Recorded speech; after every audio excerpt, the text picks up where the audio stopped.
Kwa hii ajali kama ajali ingine ya kawaida. Yes. Ingepita kama ajali ingine ya kawaida. It would have passed as any other normal accident. But mambo huyo driver aliongea, hiyo mambo imezusha maswali mengi. Yes. Maswali mengi sana. How did Jirongo die?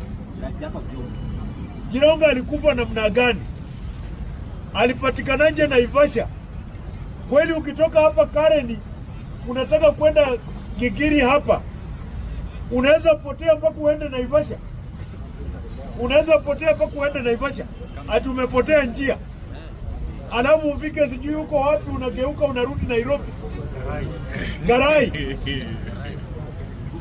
Na wale watu mnaenda Western wote mnajua.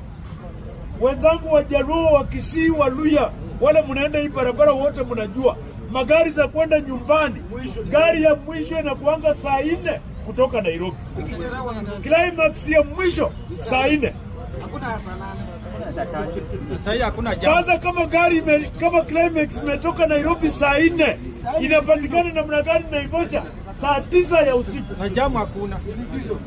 Kwani ilikuwa inaenda 5 kilometers per hour? Hiyo Climax. Na katika hii basi ambayo iligonga iliua Jirongo, kulingana na version ya polisi, hii basi ambayo iliua Jirongo haikuwa na passenger walipotea tu wakaenda kwa hewa, wakapotea. Ni Githinji tu peke yake ndio yako na ushahidi. Githinji tu peke yake alikuwa on the scene of accident. Githinji peke yake.